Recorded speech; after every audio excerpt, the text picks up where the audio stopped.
Hello students, the question is amino acid sequence in protein synthesis is decided by the presence of A. rRNA, B. tRNA, C. mRNA, D. cDNA.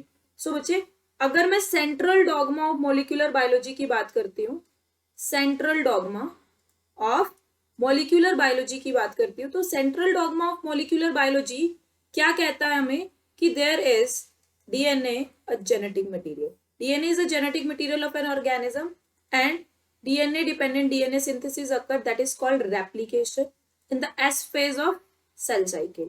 Then from DNA messages are converted to the mRNA, that is messenger RNA, and this mRNA codes the information into the amino acids. Amino acids में उस sequence में उसको code करता है, and that sequence of an amino acid is referred as polypeptide or the protein. So बच्चे amino acid sequence किससे बन रही है, इंफॉर्मेशन कहां से कोड हो रही है, एमआरएनए से. ऑप्शंस देखते हैं. तो बच्चे rRNA, this rRNA is responsible for the ribosomal synthesis, ribosomes में मिलते हैं.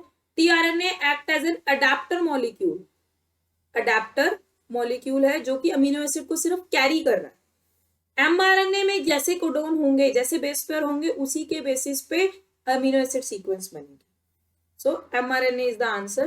cDNA क्या होता है, whenever there is a reverse transcription और RNA से जब जो DNA बनता है, that DNA is referred as complementary DNA or the cDNA by the reverse transcription. RNA से जब DNA बनेगा, that process is called reverse transcription and the DNA produced is called complementary DNA or cDNA.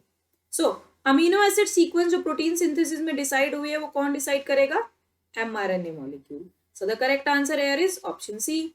Thank you.